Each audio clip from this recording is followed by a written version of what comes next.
මුලින්ම sausages chicken ටික තම්බලා ඊට පස්සේ සුදු ලුණු කරපිංචා කෑරට් හීනියට කපලා ලුණු කොලත් එක්ක කපාගෙන පැත්තක තියාගෙන මුලින්ම සොසේජස් චිකන් ඒක පොඩ්ඩක් දාලා පොඩ්ඩක් fry කරනවා. ඊට පස්සේ කැරට් ටිකක් දාලා කැරට් එච්චරම තැම්බෙන්න දෙන්නේ නැතුව ලාවට තැම්බෙච්චි අපි ඒ පොඩින් දාගන්නවා බත් එක.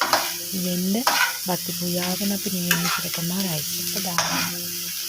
ඊට පස්සේ අපි හොඳින් කලවම් කරලා අන්තිමට හොඳටම කලවම් කරලා අවසානයේදී අපි පොඩින් දාගන්නවා ලුණු කොළ ටික දාපු ගමන්ම අපි බා ගන්න ඕන. මොකද ඒක අපි අමුවට තමයි ඒක රස. ඔන්න අන්තිමට ලෑස්ති කටට කෙලවුණනේ fried rice.